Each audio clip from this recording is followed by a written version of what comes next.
Komnas akan terus jalan dengan tahapan-tahapan investigasinya dari mulai para pihaknya, termasuk bukti lapangan, saksi-saksi yang ada di lapangan sudah kami dalami. Ustadz Maher meninggal dalam tahanan. Komnas HAM lakukan penyelidikan. Tidak hanya masyarakat nasional, bahkan internasional juga ingin tahu apa sesungguhnya yang terjadi. Jadi untuk menjawab itu memang keterbukaan dari semua pihak, terutama dari kepolisian, itu menjadi satu hal yang sangat penting. Semua udah kami usahakan biar jadi ya dirawat dulu lah sama keluarga gitu kan, biar sampai sembuh dulu, baru proses dilanjutkan. Tapi ini nggak ada pengabulan sama sekali dari penyidik, dari pihak pelapor juga kayak udah nggak mau tahu gitu. Padahal kondisinya udah lemah gitu. Kemudian dalam proses penahanan yang bersangkutan merasa sakit, itu merasa sakit. Jadi ketika masuk Bareskrim, pengobatan sama ininya terputus, pengobatan rawat jalan sama obatnya terputus. Nah di situ kondisinya baru mulai semakin drop. Kan awal-awal waktu itu dari ada wawancara masih seger tuh ya, baru-baru masuk. Ya. Nah 1 bulan ini kondisinya drop dan cepet banget drastis penurunannya gitu. Tidak boleh menyepelekan soal ini.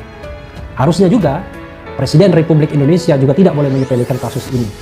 Kapolri juga tidak boleh menyepelekan kasus ini karena ada tahanan yang belum diadili meninggal dalam rumah tahanan atau rutan Mabes Polri.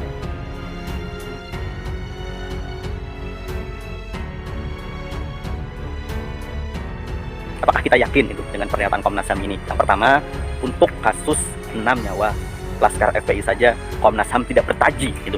Apalagi hanya untuk 1 nyawa. Pernyataan Komnas HAM ini apakah dalam rangka memperbaiki citranya yang bobrok di kasus 6 Laskar FPI ini? Jadi bisa dikatakan lagi-lagi Komnas HAM mengambil formalitas belaka gitu. Akan menyelidiki kasus ini, hasilnya zong gitu. Ujungnya nanti kita akan kasih kesimpulan lah. Sekarang ini yang penting Komnas akan terus jalan dengan tahapan-tahapan investigasinya.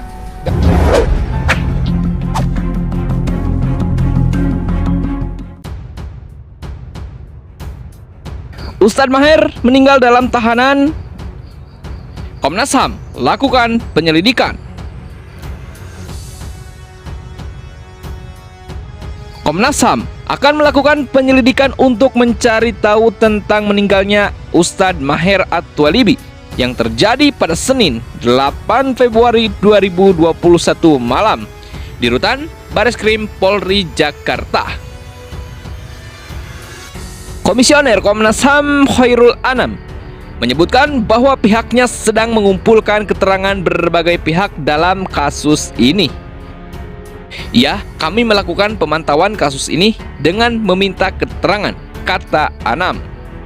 Menurut Anam, pihaknya belum memiliki kecurigaan pelanggaran hak asasi manusia yang dialami Ustadz Maher. Namun demikian, Komnas HAM menurut Anam harus melakukan penyelidikan agar peristiwa kematian Ustadz Maher menjadi jelas dan terang. Kasus kematian seseorang dalam proses hukum adalah isu krusial dalam hak asasi manusia, ujar Anam. Adapun kuasa hukum Ustadz Maher, Novel Bakmukmin, mengatakan kliennya menderita radang usus akut sebelum meninggal di tahanan. Ustadz Maher juga mengalami alergi kulit disebabkan cuaca yang belakangan tidak baik. Ustadz Maher juga sempat dirawat di Rumah Sakit Polri Kramat Jati, Jakarta Timur. Tetapi menurut Novel Bakmukmin tidak maksimal. Novel Bakmukmin juga menyebut pihak kuasa hukum sempat mengajukan penangguhan penahanan Ustadz Maher, namun ditolak oleh Bareskrim Polri. Ketika kami ajukan penangguhan ditolak terus. Dengan begitu, saya selaku kuasa hukum menyesalkan kejadian itu, ucap Novel Bakmukmin. Apakah kita yakin itu dengan pernyataan Komnas HAM ini? Yang pertama, untuk kasus 6 nyawa Laskar FPI saja Komnas HAM tidak bertaji gitu. Apalagi hanya untuk 1 nyawa yang kemudian sudah dikatakan bahwa penyebab kematiannya adalah sakit gitu. Yang kedua, pernyataan Komnas HAM ini bukanlah obat bagi umat Islam tuh. Karena dalam kasus apapun polisi sudah terus membela dirinya sendiri, Polri. Dan yang ketiga, pernyataan Komnas HAM ini apakah dalam rangka memperbaiki citranya yang bobrok di kasus 6 Laskar FPI ini. Tapi apa yang mau diperbaiki gitu? Ketika kemudian nantinya hasil dari investigasinya sama saja itu. Kita lihat bagaimana di awal-awal ketika kasus 6 Laskar FPI, Komnas HAM hampir terdepan, begitu yakin dan sebagainya. Namun belakangan setelah tunjangannya per bulan ditambah menjadi 25 juta per komisioner, tiba-tiba seolah-olah melempem gitu. Bahkan kita lihat akhirnya hasil rekomendasinya pun membagaikan kerupuk terkena air, melempem. Bahkan banyak yang kecewa gitu. Sampai tim pengawal pembunuhan terhadap 6 Laskar FPI pun terus-menerus melakukan aksi gitu, agar kasus ini terus berjalan gitu, yang dipimpin oleh Pak Abdullah Yahamahua, terus melakukan berbagai cara bagaimana kasus ini tetap berjalan. Jadi bisa dikatakan lagi-lagi Komnas HAM mengambil formalitas belaka gitu, akan menyelidiki kasus ini, hasilnya zong gitu.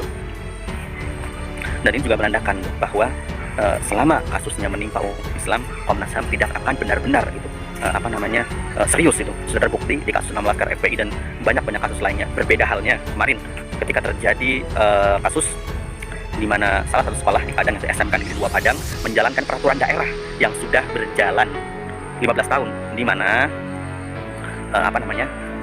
siswi benar-benar wajib mengenakan jilbab itu. Ya memang sebenarnya bagi yang non-muslim memang tidak diwajibkan ini. Pertama saya akan meminta maaf kepada Habib Lutfi, dan saya akan pengen cium tangan beliau, udah itu aja. Karena Habib Lutfi itu ulama, bukan sekedar ulama, dan beliau menzuriatin Nabi. Kami termasuk orang-orang muhajirin lah, orang-orang yang mencintai habaib. Dan Habib Lutfi itu memang sama sekali, saya ingin sampaikan isi hati saya, bahwa saya itu nggak benci sama beliau.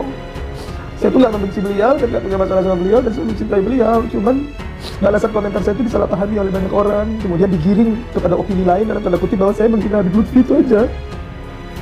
Saya itu udah minta maaf dan cium tangan beliau, itu aja. Ada orang bertanya ke saya, apa pendapat Ustadz tentang Ustadz Mahir At-Tuwailibi.